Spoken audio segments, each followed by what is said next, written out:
자, 오늘은 이제 삼성고 시험 대비 정리에 대해서 한번 얘기를 해볼 거예요. 자, 어쨌거나 이제 우리가 직전 수업을 좀 했어야 되는데 직전 수업이 지금 좀 불가능한 관계로 자, 개념 정리부터 일단 먼저 할게. 자, 이 개념 정리에서 보면은 자, 빅뱅부터 이제 들어갑시다. 자, 기본적으로 이 빅뱅이라는 걸 이제 설명하기에 앞서서 우리가 뭘 확인해야 되냐면 자, 이 빅뱅은 우리가 크게 자, 정적인 우주론과 팽창 우주론의 자, 대립으로부터 나중에 빅뱅이 나오는 건 알고 계시죠? 자, 정적인 우주론이라는 건 자, 아인슈타인이 주장한 거고요. 자, 팽창 우주론은 프리드먼이라는 과학자가 주장을 했어. 그래서 이 정적 우주론에 의한 아인슈타인의 정적 우주론은 자, 우주의 크기는 고정되어 있다. 자, 팽창 우주론은 프리드먼이 주장했고요. 우주는 팽창한다라는 건데 자, 둘이 대립하다가 갑자기 누가 나오냐? 자, 허블이라는 과학자가 나오죠. 허블이 외부운하를 관측한 결과 자, 뭘 관찰하냐면 적색편이라는 걸 관찰해요. 그래서 이 적색편이를 관찰하게 되면서 아, 우주가 팽창한다라는 사실을 우리가 알게 됐고요. 이 팽창 우주론에서 다시 또 갈라지는 게 크게 정상 우주론과 자, 다시 빅뱅 우주론으로 나눠질 수가 있어. 정상 우주론은 자, 호일이 주장했고요. 빅뱅 우주론은 가모프가 주장을 했어. 자, 그럼 이 정상 우주론의 가장 큰 내용은 자, 우주가 팽창을 하긴 해. 자, 팽창을 하긴 하는데 여기 새로운 물질들이 계속 탄생해. 즉, 질량이 증가하기 때문에 밀도나 온도나 압력은 뭐하다? 일정하다. 자, 빅뱅 우주론은 자, 우주가 둘 다 동일하게 커지는데 자, 얘네들은 우주가 커지더라도 자, 질량이 일정하기 때문에 밀도나 온도나 압력은 뭐한다? 감소하게 된다라는 거지. 이 빅뱅 우주론에서 우리가 꼭 기억을 해야 되는 내용이 바로 이 빅뱅 우주론이 지금 우주론의 자, 증거로 활용이 되는데 자, 고생했어. 자, 이 빅뱅 우주론이 자, 맞는 이유, 증거에 대해서 우리가 얘기를 해야 된단 말이야. 자, 그러면 증거를 보면 수소대 헬륨의 질량비가 3대1. 자, 이건 빅뱅 우주론에서 예측을 했고요. 실제로 뭘 통해서? 스펙트럼 분석을 통해서 우리가 확인을 해요. 자, 두 번째는 뭐가 나오냐? 자, 우주, 배경, 복사가 나오지. 그래서 원자가 만들어지면서 이 빛이 퍼져나가기 시작해. 그래서 이 펜저스랑 윌슨이 이제 3000켈빈에서 나온 빛의 파장이 지구로 들어오면 파장이 점점점 감소하게 되면서 아, 이 우주 배경 복사라는 걸 확인을 할 수 있었다라고 보통 표현하지. 그래서 3000켈빈의 온도에서 나온 복사파의 파장이 지구로 들어왔을 때 수켈빈, 근데 우리가 보통 3켈빈에 해당하는 복사파로 나올 것이다 라고 얘기했는데 펜저스랑 윌슨이 관측이 되면서 아, 수소나 헬륨의 질량비 우주 배경 복사는 빅뱅 우주론의 가장 강력한 증거가 될 수 있다. 자, 그러면 여기서 조금 더 이어서 가면 자, 이 스펙트럼을 우리가 보통 표현을 하는데 이 스펙트럼은 우리가 크게 연속 스펙트럼, 자, 그 다음에 흡수 스펙트럼, 그 다음에 방출 스펙트럼 이렇게 세 가지로 나와요. 자, 연속 스펙트럼은 우리가 예전 문제들이나 이런 데서 보면 태양에서 오는 빛을 관찰했을 때 이건 간이 분광기를 확인했을 때고 자, 우리가 연속 스펙트럼은 연속적으로 빨주노초 파남보 이렇게 연속적으로 나타나는 게 연속 스펙트럼이고요. 자, 전구에서 나오는 빛을 관찰했을 때 연속적으로 나오는 이 색을 우리가 연속 스펙트럼이라고 표현해요. 자, 연속 스펙트럼 보면은요, 이 스펙트럼 다 똑같은데 자, 빨간색 계열은 파장이 길어요. 자, 그 다음에 파남보, 보라색이나 우리가 또는 파란색 계열로 가면 파장이 짧아요. 자, 이 정도까지는 기억을 하셔야 됩니다. 자, 흡수 스펙트럼은 이 광원에서 나온 빛이 저온의 기체. 자, 흡수 스펙트럼의 가장 포인트는 저온의 기체를 통과하게 되면 이렇게 연속 스펙트럼이 있는 상태에서 가운데 이렇게 몇 개의 흡수선이 나타나는 걸 확인할 수 있고요. 자, 방출 스펙트럼은 어떤 고온의 빛을 가진 물체가 고온의 에너지를 가진 애들이 자, 특정 파장의 빛만을 방출해서 이렇게 특정한 선으로 나타내. 그러면 우리가 보통 이 흡수선이나 방출선의 위치가 같다라고 표현하면 흡수선이나 방출선의 위치가 동일하다라고 하면 같은 원소로 이루어져 있다라고 보통 표현할 수 있고요. 자, 여기서 연속 스펙트럼에 자, 우리가 보통 프라운호퍼선이라고 얘기를 하죠. 프라운호퍼선이 나오는데 이 프라운호퍼선 보면 이 태양의 대기를 관측한 거야. 그러니까 연속 스펙트럼에 몇 가지 이제 흡수선이 나타나게 된다. 그럼 이 몇 가지 흡수선을 통해서 이 태양의 대기를 구성하고 있는 원소가 어떤 것인지를 확인할 수 있겠지. 왜냐하면 태양에서 나온 빛이 태양의 대기를 통과할 때 당연히 태양보다 태양의 대기의 온도가 좀 낮을 거란 말이야. 그러면 이 태양의 대기에서 이 일부 애들을 흡수를 하기 때문에 그 태양의 대기에 포함되어 있는 원소의 종류를 알 수 있다. 여기까지 기억을 하셔야 됩니다. 자, 그러면 이렇게 해서 이 빅뱅 우주론을 정리를 하고 싶었는데, 자, 빅뱅 우주론에서 항상 많이 나오는 게 뭐냐면, 이 빅뱅 우주론에서 이제 만들어진 이제 입자들을 우리가 보통 표현하는데, 자, 이 빅뱅이라는 건 이 우주의 시간을 거꾸로 되돌리면, 자, 이 초고밀도의 한 점에서 폭발을 쭉 하게 돼요. 우주는 계속 팽창한다라고 우리가 표현을 하겠지. 자, 우주가 점점점 팽창함에 따라서 자, 빅뱅 우주로니까 밀도나 기본적으로 온도나 압력은 점점 감소할 것이다 라고 표현하고요. 자, 빅뱅이 일어났을 때 당시는 너무 온도가 높기 때문에 어떤 물질도 존재를 할 수 없어요. 그래서 시간이 조금 흐르면 우리가 일반적으로 전자랑 자, 쿼크들이 만들어서 이런 전자나 쿼크를 뭐라고 표현하냐? 기본 입자라고 표현하지. 자, 그럼 이제 여기서 좀 더 우주가 팽창을 하면 온도는 계속 줄어든다야. 온도라는 거 꼭 기억해요. 자, 온도가 점점점 이제 낮아지면서 쿼크 3개가 결합해서 우리가 흔히 양성자, 그 다음에 중성자들이 만들어진다라고 표현해요. 근데 이 양성자라고 얘기하는 건 우리가 일종의 수소, 원자, 핵을 의미하는 거기 때문에 선생님 이 수소 원자핵이랑 헬륨 원자핵이 3분의 만들어졌다라고 표현을 하면 그거는 약간 문제가 생길 수도 있는 단어가 되는 거예요. 그래서 그거 기억을 하셔야 됩니다. 자, 잠깐만. 자, 질문이 잠깐 들어와서. 자, 아무튼 이 수소 원자핵이라는 게 양성자랑 똑같다라는 거 기억을 하셔야 되고요. 자, 이런 양성자랑 중성자의 비율을 보면 양성자나 중성자는 초기에는 1대1이야. 자, 왜? 온도가 높으니까 우리가 양성자에서 중성자로 가려면 에너지를 흡수를 해야 되고요. 반대로 중성자에서 양성자로 가려면 에너지를 방출을 해야 된단 말이야. 그러면 에너지를 흡수, 방출이기 때문에 온도가 내려가. 그러면 에너지를 주변에서 흡수할 수 없고요. 방출은 온도가 낮아지기 때문에 방출은 그대로 일어날 수 있다라고 표현하는 거야. 그러면 점점 양성자나 중성자의 비율이 1대1, 2대1, 3대1 그러다가 자, 몇 대면 7대1이에요. 그러면 이제 뭐가 만들어지냐면 자, 헬륨, 원자, 핵이 만들어지지. 자, 이때가 헬륨 원자핵이 만들어졌을 때가 빅뱅이 일어나고 약 3분이 됐을 때 이 헬륨 원자핵은 양성자 2개 하고요. 중성자 2개가 결합해서 만들어진 게 헬륨 원자핵이다. 그러니까 여기서 많이 나오는 개념 중에 하나가 뭐 양성자랑 중성자의 개수비 3분이 됐을 때 3분쯤에 자, 양성자랑 중성자의 개수비가 몇 대면 7대1이고요. 자, 이때 만들어진 수소 원자핵 대 헬륨 원자핵 전체의 질량비를 물어보면 3대1이 될 거야. 왜냐하면 수소 원자핵은 양성자 하나를 의미하는 거고요. 헬륨 원자핵은 양성자 2개, 중성자 2개인데 이 헬륨 원자핵 하나당 이제 양성자 하나랑 이제 중성자 하나랑은 질량이 거의 비슷하단 말이야. 그러니까 양성자 혼자 있을 때랑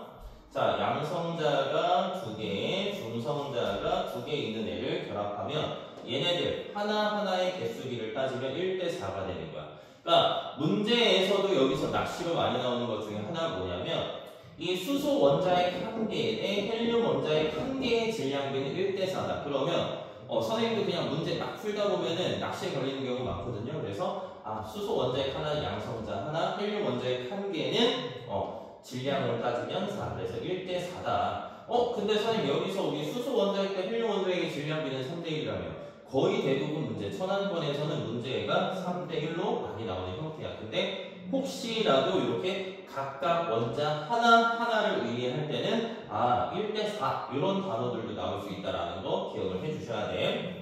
자, 그 다음에 헬륨 원자핵이랑 수소 원자핵의 개수비 보면 개수비는 12대 1이 된다. 여기까지 우리가 쭉 기억을 해주셔야 되겠지. 자, 그 다음에 아직까지 이제 쭉 보면은 전자랑 쿼크 만들어졌고, 양성자, 중성자 만들어졌고, 헬륨 원자핵 만들어졌고요. 3분의 1대. 자, 꼭 기억해야 되지. 우주가 점점점 팽창해. 근데 이 전자들이 지네 멋대로 이렇게 막 돌아다녀요. 왜냐면 전자의 질량이 너무 작기 때문에. 그래서 38만 년이 되기 전까지는 이 빛이랑 원자핵 이런 애들은 결합을 할 수 없단 말이에요. 그러니까 중성인 원자가 만들어질 수 없어. 그러니까 여기는 무슨 상태? 불투명한 우주 상태. 자, 38만 년 이후에는 뭐가 만들어져? 자, 원자가 만들어지는데 이때 만들어진 원자는 거의 대부분이 수소나 누구다? 헬륨, 일부 리튬 이런 애들도 만들어지긴 하지만 거기까지도 우리가 보통 설명 안 하니까 수소나 헬륨이 만들어져.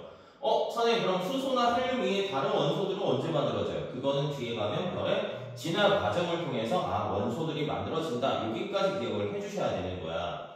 자, 그러니까 아무튼 수소나 헬륨이 만들어지면 원자들, 그러니까 빛이 직진을 할 수 있게 된단 말이야. 그러니까 여기는 이제 전자랑 이제 입자들이 상호작용을 하기 때문에 상호작용이라는 건 빛과 그 다음에 여기 있던 빛과 전자, 빛과 양성자, 원자핵 이런 애들이랑 부딪히다 보니까 서로 영향을 주고받잖아. 영향을 주고받기 때문에 빛이 통과를 할 수 없어서 불투명한 상태. 38만 년 됐을 때 우주의 온도가 3000켈빈이 여기까지 기억하셔야 되지.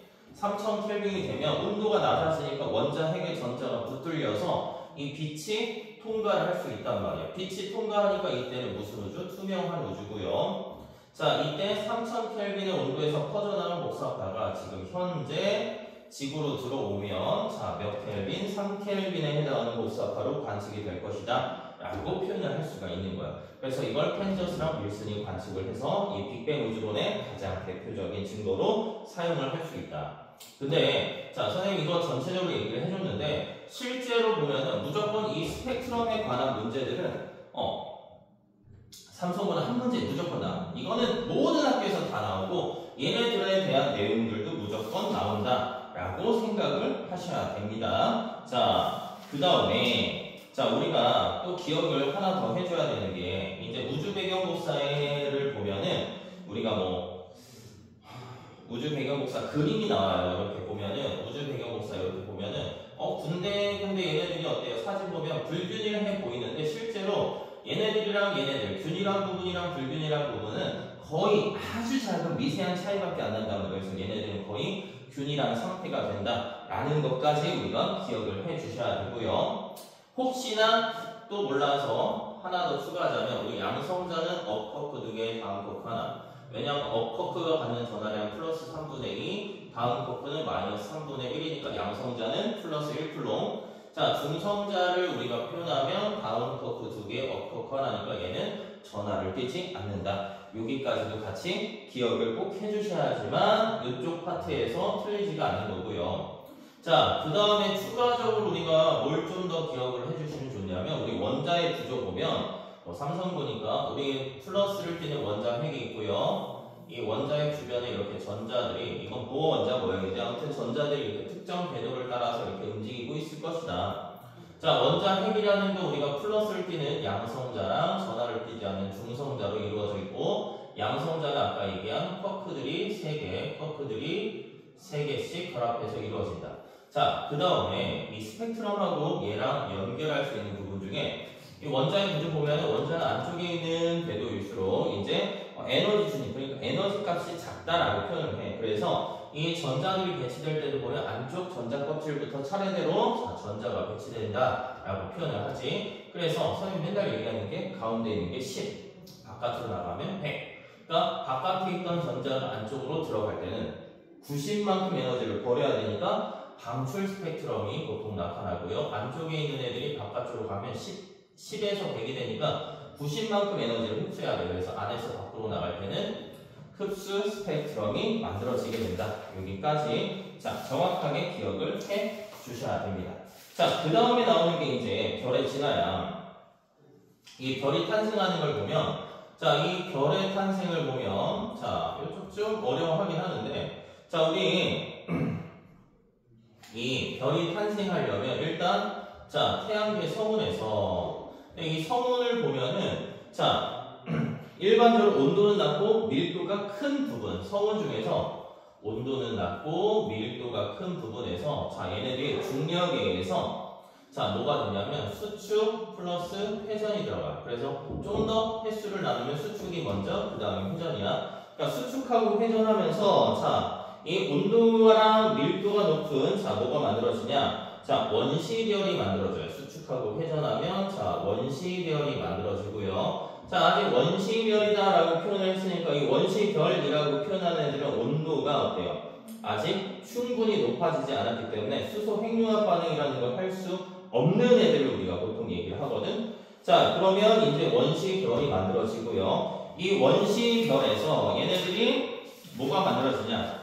자, 여기를 조금 더, 자, 다시 강조를 할게요. 자, 이 별이 만들어지는 거 뒤에 부분을 같이 이해합시다. 자, 이 성운 중에서 온도는 낮고 밀도는 커야 돼. 근데 얘네들이 주변에서 뭐 초신성 폭발이라든지 이런 외부적인 이제 충격이 오게 되면 이 성운 자체를 보면 원래 뭐 밀도가 이렇게 균일할 수 있었는데 외부에서 충격이 빵 왔어. 그럼 어느 한쪽으로 이제 물질들이 모이겠지? 그러니까 밀도가 불균일해져야 돼. 왜냐하면 균일하면 끌어당기는 힘들이 서로 다 같기 때문에 수축을 할 수가 없어.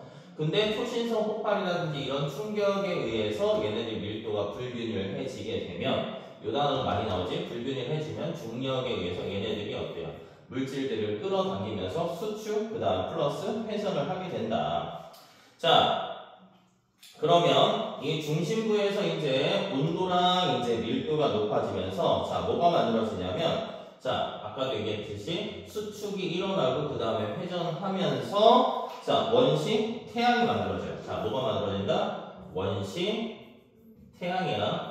자, 그러면 자, 얘네들은 원시이니까 아직 사람이 되기 전이지 사람이라고 할 수 없어. 왜? 얘네들도 마찬가지로 원시 태양이니까 태양이라고 할 수가 없어요. 왜? 수소 핵융합 반응을 할 수가 없으니까. 자, 그 다음에 얘네 주변에 있던 애들이 이제 자, 뭐 이제 회전을 하면서 자, 뭐가 만들어지냐면 원시 원반이 만들어져요. 자, 이 원시 원반이 만들어지고요. 자, 이 원시 태양 자체는 이제 아직 태양이 아니잖아. 그러니까 중력에 의해서 수축을 해. 수축을 하니까 온도는 반대로 높아져야 돼. 왜? 빅뱅에서 보면은 커지니까 온도가 내려갔단 말이야. 그럼 얘네들은 반대니까 수축하면 온도가 올라갈 거야.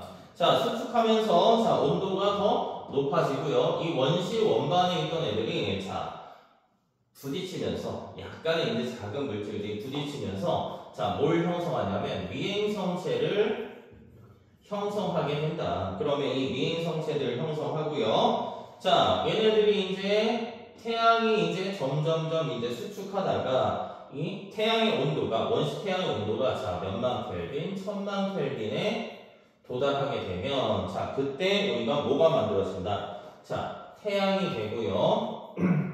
이 태양 주변에 있던 미행성체들은 충돌하면서 뭐가 돼요? 행성들을 이루게 되면서 별이 탄생을 하게 된다. 자, 여기까지 정확하게 잘 기억을 하셔야 되고요. 이거랑 같이 연결해서 자, 지구가 이제 형성이 되는 걸 우리가 보통 표현하면 자, 지구가 만들어지는 건 여기 보면은 우리 미행성체들을 형성했다. 자, 여기까지 나오죠. 그렇지? 그러니까 이 미행성체들이 충돌을 하는 거야. 이 미행성체들이 충돌을 하게 돼요. 자, 충돌을 하게 되면 계속 부딪히는 거잖아. 그러면서 이제 크기가 일단 커지면서 자, 뭘 만드냐? 원시 지구를 만들었고요. 자, 얘네들이 계속 부딪히니까 열이 너무 높아진단 말이야. 열이 높아지기 때문에 자, 녹아버려서 뭐가 돼? 마그마의 바다 상태가 되고요. 자, 마그마의 바다 상태가 됐는데 이 마그마의 바다 상태에서 밀도가 큰 애들은 가라앉으니까 뭐가 만들어져? 해, 그 다음에 이제 멘트를 만드는 거야. 근데 이 핵은요, 밀도가 큰 철이나 니켈, 코발트 이런 애들로 구성되고요. 멘트는 우리 앞에서도 봤지만 규산연산을 쓰니까 규소나 산소들로 이루어지고요. 얘네들이 이제 충돌이 무한정 일어나지는 않는단 말이야. 그러니까 멘틀 만들어지고 식으면서 자 뭐가 만들어져? 지각이 만들어지는 거야. 자 그러면 지각이 만들어지니까 이제 점점점 온도가 내려간다는 거잖아. 그럼 대기 중에 있던 수증기가 내려서 비가 돼. 비가 돼서 원시 바다가 만들어지고요. 바다에서 최초의 뭐가 생명체가 탄생을 하게 된다. 이렇게까지 기억을 하셔야 되는 거야. 자, 생명체가 바다에서 최초로 만들어질 수밖에 없는 이유는 아직은 이 원시 대기 상태에서는 자외선을 차단할 수 있는 오존층이 만들어질 수가 없었지. 자, 이 오존층이 만들어질 수 없었기 때문에 결국 바다에서 자외선이 차단되는 바다에서만 물질이 만들어졌다. 이렇게 표현을 해줄 수가 있습니다. 자, 그러면 자 이쪽으로 다시 들어가서 자, 이 원시 태양에서 태양이 만들어진단 말이야. 그럼 우리가 이 태양을 뭐라고 표현하냐면 자, 이 태양의 이름은 주계열성이에요. 주계열성. 이 주계열성이라고 표현할 수 있는 건 4개의 수소 원자의 결합해서 하나의 헬륨 원자액이 되면서 뭘 만들어? 에너지를 만들어요. 이게 바로 무슨 원리다? 질량, 에너지, 증가 원리야. 그래서 E는 델타 MC 제곱. 델타 M이라는 걸 우리가 보통 이 질량, 결손, 질량, 감소분이라고 표현을 해. 그러니까 질량이 감소가 돼야지만 결국 에너지가 만들어질 수 있다는 거야. 그러니까 이 수소 원자의 4개의 질량이 헬륨 원자의 질량보다는 크다. 이렇게 꼭 표현해야 되고요. 자, 이 태양이니까 우리가 태양을 보면은 태양의 크기가 항상 일정해. 왜? 내부에서 수축하려는 중력에 의해서 수축하려는 중력과 이제 내부에서 이제 핵융합 반응을 할 거 아니야? 핵융합 반응을 해서 내부 압력이 생긴단 말이야. 근데 이 두 가지의 힘이 평형을 이루어요. 평형을 이루기 때문에 자, 크기가 일정하다. 간혹가다 문제 풀 때 보면은 중력 수축을 멈춘다. 자, 이게 중력 수축을 멈춘다. 이런 단어들이 우리가 좀 잘 봐야 되는데 얘는 중력이 없어지는 게 아니라 이 내부 중력에 의해서 작아지려는 힘과 외부로 팽창하려는 힘이 같기 때문에 얘네들이 더 이상 수축을 하지 못한다라는 뜻이야. 그러니까 중력이 없는 게 아니라 수축을 더 이상 하지 못하는 거야. 힘이 커지기 때문에. 그래서 수축은 일어나지 않는다. 이렇게 표현을 하면 정확한 단어 표현이 되겠지? 근데 중력이 없어진다? 이거는 안 되는 말이에요. 그래서 이거 정도 꼭 기억을 해 주셔야 되고요. 이제 이런 별들이 진화를 할 건데 우리가 크게 질량이 태양 정도인 별과 질량이 태양보다 10배 이상 큰 별 이렇게 보통 표현해요. 자, 그러면 질량이 태양 정도인 별은 크기가 요만하다라고 칩시다. 주계열성일 때. 자, 그럼 얘네는 똑같아. 근데 얘는 이미 사이즈가 이만큼 차이가 나. 그럼 얘는 온도가 낮기 때문에 수명이 상대로 길고요. 얘는 온도가 높기 때문에 수명이 상대로 굉장히 짧아요.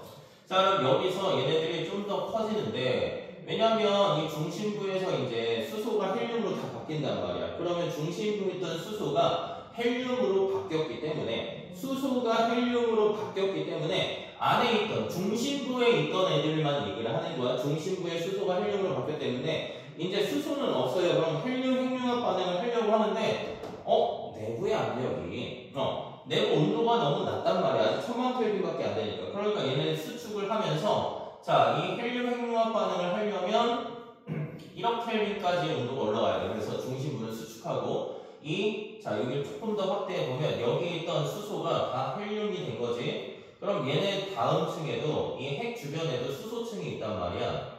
그럼 얘네들이 이제 수축하면서 온도가 올라가면 이 핵 주변을 가열해서 여기서 이제 온도가 높아져. 온도가 높아지니까 여기 바깥쪽 부분의 압력이 커지니까 얘네들의 크기가 어떻게 돼? 커져서 우리가 보통 적색 거성 단계가 됐다라고 표현을 하는 거야. 그러면 내부는 수축해서 온도가 1억 켈빈 들어가면 헬륨 핵융합 반응하면서 자, 뭐까지 만든다? 자, 탄소까지 만들고요. 일부 산소라고 표현할 수도 있지. 탄소나 산소까지 만들고 얘네들이 이제 바깥층은 팽창하면서 행성상 성운이 되거나 자, 내부는 남아서 백색 외성이 된다. 이렇게 표현할 수가 있습니다. 자, 근데 질량이 태양보다 큰 애들은 여기까지는 똑같아. 근데 얘네들은 이미 사이즈가 굉장히 크지. 그래서 얘는 뭐가 되는 거야? 초고성이 되는데 얘는 온도가 높으니까 헬륨 핵융합 반응에서 탄소 만들었어. 근데 탄소들도 핵융합 반응을 할 수가 있게 되는 거야. 그럼 탄소들이 핵융합 반응하면서 뭐 산소, 규소 자 그러면서 자 뭐까지 만드냐면 철까지 만들어요. 근데 이 철은요 너무 안정하기 때문에 우리가 일반적으로 이 핵융합 반응으로 이 철을 융합을 시킬 수는 없는 거야. 일반적인 에너지로. 그래서 얘네 철 만들고 나면 핵융합 반응 멈추다가 급격하게 이제 빵빵빵 모여서 수축을 해. 수축을 하다 보면은 얘네들 한 점에 딱 모이는 순간 빅뱅이랑 비슷한 과정을 거치는 거야. 빅뱅처럼 이제 여기서 갑자기 빵 하고 터져버려요. 터져버리다 보니까 그게 바로 우리가 흔히 얘기하는 초신성 폭발로 인해서 자 금이나 납이나 자 우라늄 자 AU 금 우라늄 원자 번호 92번인 우라늄까지 만들어진다. 그러면서 이제 남은 부분은 이제 보통 중성자별이나 자 질량이 굉장히 크면 블랙홀이 된다 이렇게 표현하는데 요즘 나오는 낚시 형태의 문제 보면은 초신성 폭발로 인해서 모든 원소를 만들었다 이런 것들도 낚시로 만들어 많이 나와요. 근데 이 우라늄 우리가 원소의 종류가 약 한 110여 종 뒤에 거랑 연결되지. 근데 이 중에서 자연계에서 만든 게 90여 종 인공적으로 만든 게 20여 종이니까 초신성 폭발로 모든 원소를 다 만들었다 이렇게 얘기하면 또 틀린 답이 될 수가 있는 거야. 그래서 이 정도까지 같이 기억을 해주셔야지만 여러분들이 절대 틀리지 않게 된다라고 기억을 하시면 될 것 같아요. 자, 그러면 요거를 이제 좀 잘 어려워하는 친구들이 문제 풀다 보면은 여기가 이제 재작년 문제인데 뭐 중심부의 핵융합 반응이 끝난 뒤에 별, 가와나의 내부 구조를 나타낸 것이다. 자, 가는 이제 초거성 단계에서 철까지 만들어졌다라고 얘기하고 나는 중심부에서 탄소까지 만들어졌다라는 거야. 자, 그러면 이걸 가지고 많이 물어보는 게 태양은 어느 시점에 가와 같은 구조를 갖는데 야 태양은요 질량이 태양 정도 유자라고 얘가 태양인 거야. 그러니까 이런 가와 같은 구조를 갖는다면 틀린 거고 아 나처럼 된다 이렇게 우리가 얘기를 할 수 있고요. 중심부의 온도를 물어봤어. 야 얘는 결국 헬륨 핵융합 반응에서 누구까지밖에 못 만들어? 탄소까지밖에 못 만들었는데 얘는 누구까지 만들어요? 철까지 만들다 보니까 철 만드는 애가 당연히 온도가 더 높을 수밖에 없지. 자, 가는 보통 가는 진화 과정에서 초신성 폭발 과정을 거친다. 이런 것들까지 나오거든요. 그러니까 이런 예시들 우리가 잘 확인해 보시면 더 좋을 것 같습니다.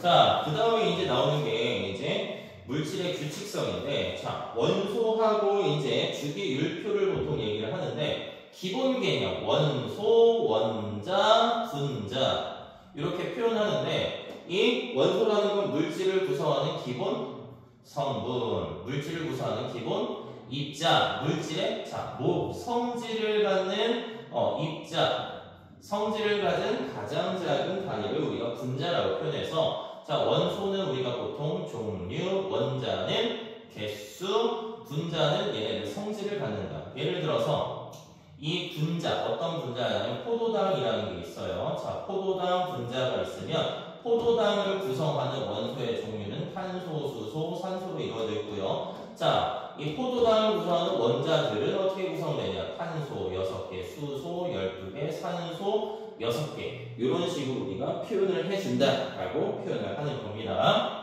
자, 그러면서 이런 이 원소 주기성 여기까지 보통 많이 나오지. 그래서 우리가 보통 많이 얘기하는 게 주기율표야, 주기율표. 근데 이 주기율표가 나오기까지 데베라이너가 주장한 세상 원소설, 자 뉴렌즈의 옥타브설, 멘델레이프의 주기율표가 나왔어. 근데 여기서 일단 기본적인 포인트는 얘네들은 자 누구를 기준으로 원자량을 기준으로 하고요. 자 그 다음에 나오는 게 이제 모듈리부터 현대 주기율표인데 얘네들은 원자 번호. 원자 번호라는 건 양성자의 숫자, 중성이 내면 양성자의 숫자, 전자의 숫자를 갖죠. 그래서 이 원자 번호를 기준으로 만든다라고까지 기억을 하시면 돼요. 그래서 얘는 잘 안 나오지만 멘델레이프의 주기율표는요, 자 원자량을 사용했긴 하지만 뭐 아직 발견되지 않은 원소의 자리도 이제 만들어 놓고 예측하고 그러면서 굉장히 유사한 현대 주기율표랑 굉장히 유사한 형태를 나타내게 된단 말이에요. 그래서 여기까지는 많이 나오는데 결국 얘를 못 쓴 이유가 원자량으로 얘네들을 나열했기 때문에 그렇다라는 거 기억을 해 주셔야 됩니다.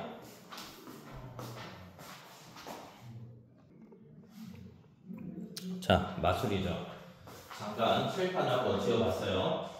자, 어쨌거나 이제 이 주기율표에 관해서 우리가 보통 많이 얘기를 하는데 이 주기율표를 얘기를 할 때 보면은 이 주기성 하면서 이 성질이 계속 반복되는 성질이다. 자, 그러면서 이 주기율표를 우리가 완성을 합시다. 주기율표는 자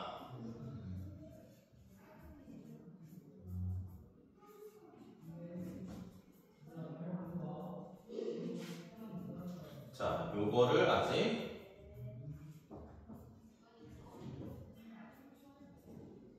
못 외웠다. 그러면 시험 망한 거지. 자, 그러면 일단 이 주기율표예요. 자, 그러면 이 주기율표에서 가장 기본적인 게 자, 족. 얘는 1족 원소. 그러면 선생님 뭐라고 얘기하지? 족 같은 새끼. 그래서 족은 세로줄이다. 무조건 기억하셔야 돼. 자, 그래서 얘는 1족, 2족, 그 다음에 바로 13족이다.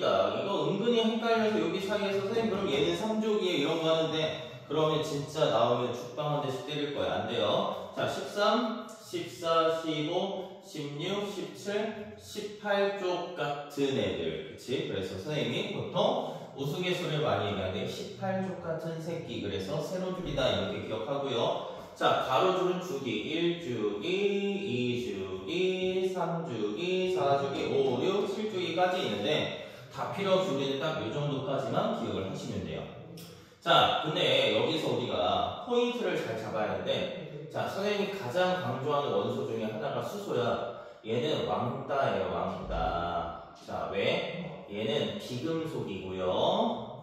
자, 금속이 아니다, 비금속이야, 그치? 그래서 요거 꼭 기억을 해놓고 나머지는 이제 금속하고 비금속을 따질 때 자, 탄소를 기준으로 우리가 보통 계단식으로 잘라주면 자, 오른쪽은 보통 비금속이고요. 자, 왼쪽하고 중앙에는 보통 뭘로 이루어진다? 금속. 선생님 준금속 이런 애들도 있잖아요. 준금속도 있기는 해. 근데 웬만하면 그냥 금속들 뭐 이렇게 얘네들만 가지고 보통 많이 얘기를 하니까 아, 준금속이 있기는 하지만 그냥 그렇다 보다 그 정도까지. 혹시나 준금속은 금속하고 비금속의 중간 정도의 성질을 갖거나 금속하고 비금속의 성질을 모두 갖는 애구나. 자, 그냥 딱 이 정도까지만 그냥 기억합시다.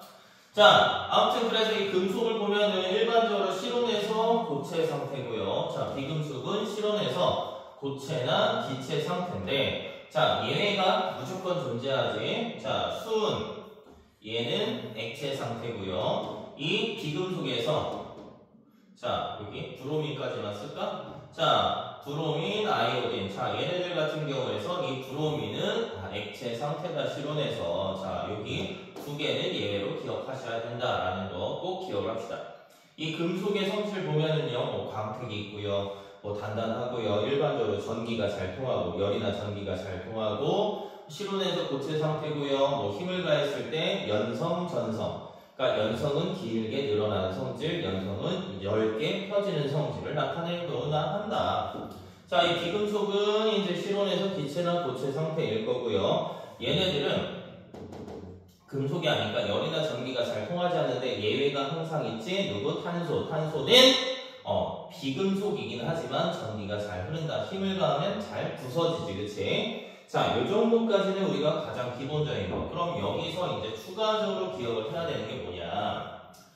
자, 이 금속 원소 중에서 우리가 1족 원소를 뭐라고 얘기하냐면 알칼리 금속이라고 표현하죠. 그러면서 모든 1족 원소는 당연히 알칼리 금속이다. 그러면 선생님 많이 얘기하는 게 얘는 왕따구나. 그래서 이 수소, 이 자식은 꼭 빼야 된다. 이거 쓰는 친구들은 선생님이 맨날 수업하면서 한 대씩 빠바바방 때린단 말이야. 그래서 요거는 꼭 참여를 시키지 말아야 돼. 자, 그래서 1족 원소들을 알칼리, 17족 애들을 할로젠이라고 얘기를 하고요. 아까 18족 같은 새끼 했을 때 얘를 비활성 기체다 이렇게 표현을 하죠.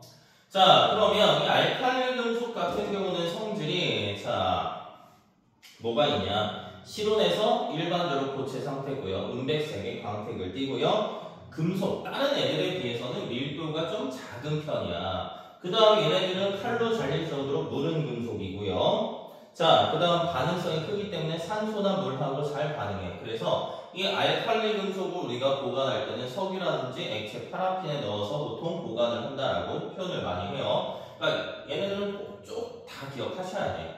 자, 그래서 리튬이나 나트륨 같은 경우는 물보다 밀도가 작기 때문에 이 물에다가 던지면 자, 이 리튬이나 이제 나트륨 같은 경우 물 위에 떠서 폭발적으로 반응한다. 뭐 이 정도까지. 그러니까 이 알칼리 금속을 우리가 그냥 공기 중에 놔둔 걸 보면은 완전 시꺼먼 애인데 칼로 잘릴 정도로 무른 금속이니까 실험하는 거 보면 칼로 자른다고 딱 봤으면 광택이 있는데 금방 광택이 사라지는 거야. 산소랑 반응성이 굉장히 크고요.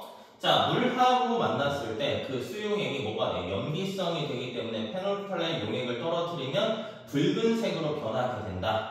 그리고 원자 번호가 얘네들 원자 번호가 점점 커지면 반응성이 커진다. 이렇게 기억하셔야 되고요. 할로젠 원소 같은 경우는 자, 실온에서 대부분 이제 기체 상태로 보통 존재를 많이 하는데 브로민 뭐 이렇게 나오는 애들 액체 상태 존재하고요. 뭐 플로린이나 염소, 브로민, 아이오딘을 가면서 색깔이 좀 더 진해져요. 뭐 염소 같은 경우, 플로린, 염소 같은 경우는 우리가 자 무슨 색깔을 나타내냐? 플로린, 염소 같은 경우는 뭐 노란색 계열, 그 다음에 브로민은 젓갈색, 아이오딘은 이제 흑자색 또는 보라색이라고 우리가 보통 표현하지. 그 다음에 이 할로젠 원소는 자 이원자 분자 상태로 존재해요. 그러니까 F2, Cl2, Br2, I2 뭐 이런 식으로 이원자 분자 상태로 존재를 한다. 이렇게 잘 기억하셔야 되겠지. 그래서 자 얘네들 같은 경우는 뭐 플로린이나 염소는 둘 다 노란색인데 얘는 옅은 거, 얘는 그냥 노란색, 젓갈색, 보라색 뭐 이렇게 기억하셔야 되고요. 얘도 반응성이 굉장히 큰데 아까 알칼리는 원자 번호가 커질수록 반응성이 커졌지만 플로린은 원자 번호가 작을수록 반응성이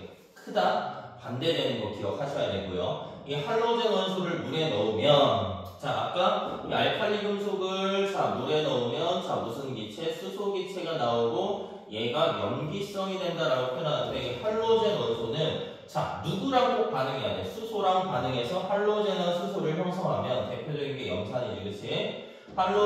할로젠과 수소가 결합한 할로젠과 수소가 돼야지만 얘네는 뭐가 된다? 산성. 그래서 시험 문제에서 나오는 낚시 형태 중에 할로젠 원소를 물에 넣으면 산성이 된다. 이렇게도 가끔 표현이 돼. 그러니까 수소랑 꼭 결합하는 거 꼭 기억하시고 얘는 할로젠 원소는 수소나 알칼리 금속하고 굉장히 잘 반응한다. 여기까지도 같이 기억을 해주시는 게 좋습니다. 자, 그리고 여기서 조금 더 이어서 간다면 우리가 원자과 전자라는 단어가 꼭 나와. 자, 진짜 중요하지. 원자과 전자. 자, 이 원자과 전자라는 건 이 원소의 가장 바깥쪽에 전자 껍질에 위치하고, 그러니까 가장 바깥 전자 껍질에 위치하고 화학적 결합에 관여하는 애들을 얘기를 해요. 그러니까 화학 결합에 참여하는 가장 바깥 전자 껍질에 있는 전자들을 원자과 전자라고 하는데, 이 원자과 전자에 따라서 얘네들이 같은 족 애들이면 성질이 비슷하다라고 표현을 해요. 그래서 우리가 1족 원소는 원자과 전자가 하나야. 그러니까 여기 있는 1족 원소는 모두 화학적인 성질이 비슷하다? 안 되지. 누구 때문에? 수소. 그래서 얘는 항상 빼는 거 기억을 해 주셔야 되고요. 2족, 13, 14, 15, 16, 17, 18족 다 똑같다. 그래서 얘는 1족 원소는 하나, 2족 원소는 두 개. 왜? 원자과 전자는 족의 1의 자리 숫자니까 1, 2, 3, 4, 5, 6, 7 근데 빵이다. 왜? 선생님 18쪽 애들은 자 빵인데 18쪽 애들은 비활성 기체 이름 자체가 활성을 안 돼. 왜? 굉장히 안정하기 때문에. 그래서 우리가 뒤에 가다 보면은 얘네들이 이온 결합이나 공유 결합은 다 누구처럼 전자 배치를 하려고 한다? 18쪽 같은 애들과 전자 배치를 하려고 한다. 이렇게 기억을 하셔야 됩니다. 그래서 이 공유 결합에서 특히 공유 결합이나 이온 결합에서 헬륨처럼 이온 결합을 하느냐, 헬륨처럼 되느냐, 네온처럼 되느냐, 아르곤처럼 되느냐 이거 제일 많이 물어보니까 꼭 기억하셔야 되고요. 자, 이 18쪽 애들은 그래서 비활성 기체이기 때문에 원자가 전자가 8개가 아니라 빵이다 정도 기억하셔야 됩니다. 자, 그 다음에 우리가 이온 결합할 때도 마찬가지로 1쪽 애들은 우리가 보통 양이온, 1가 양이온, 2가 양이온, 3가 양이온, 14쪽은 어때요? 이리저리 하기 힘드니까 그냥 패스해 버린다고 했죠. 자, 그 다음에 15쪽 마이너스 3, 마이너스 2, 마이너스 1가 음이온이 된다.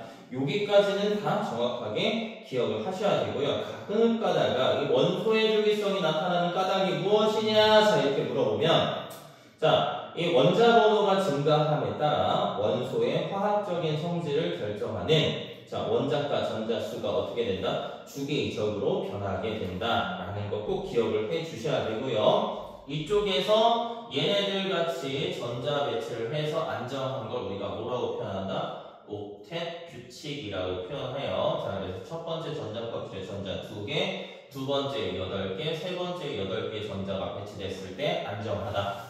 자, 그래서 이런 원소들이 자, 누구처럼 결합을 하려고 하냐면 이런 비활성 기체와 같은 전자 배치를 해서 안정해지려고 한단 말이에요. 그러니까 기본적으로 안정해지는 걸 굉장히 좋아하잖아. 그래서 누구처럼 얘처럼 되느냐, 얘처럼 되느냐, 얘처럼 되느냐 이게 포인트가 된다고 했어요.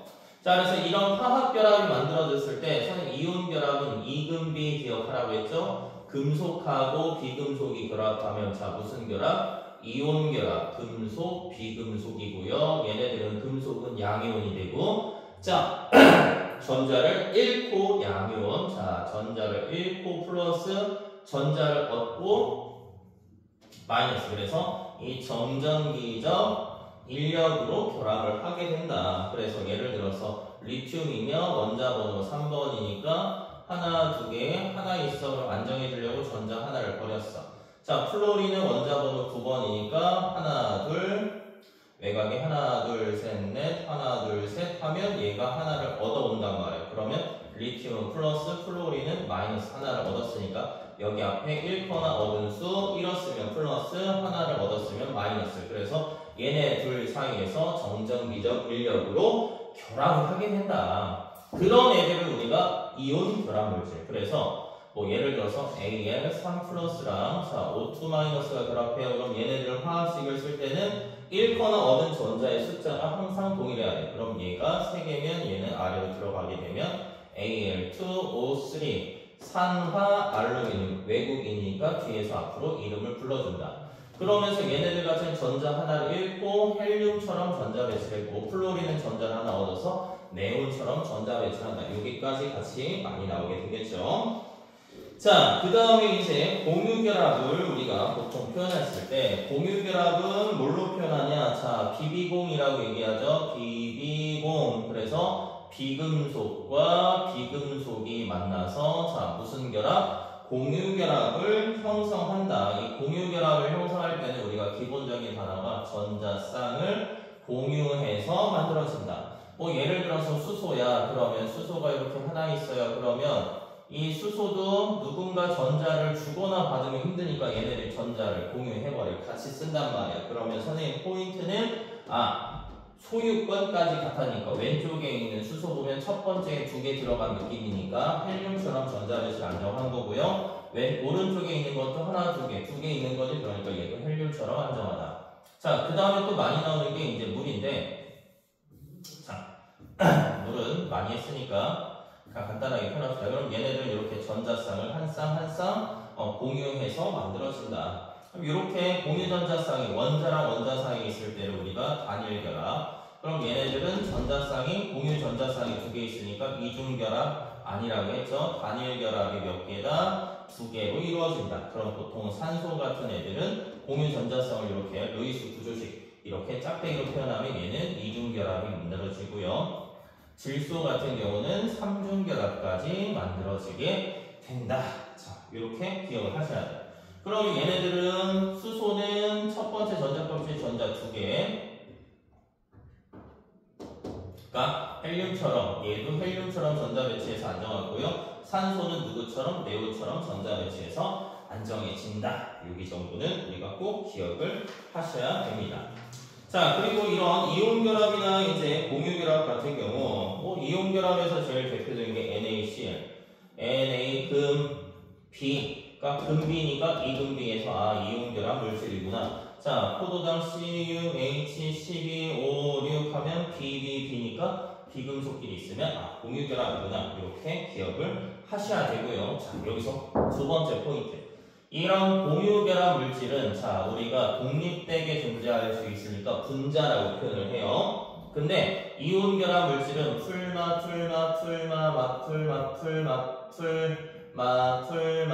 이런 식으로 어때요? 굉장히 많은 애가 있으니까 분자 상태로 존재할 수 없고요. 얘네들은 무슨 상태? 이온 결정 또는 3차원적인 입체 구조, 이온 결합 물질 이 단어를 사용해서 이온 결합이 만들어진다. 이렇게 표현을 하죠.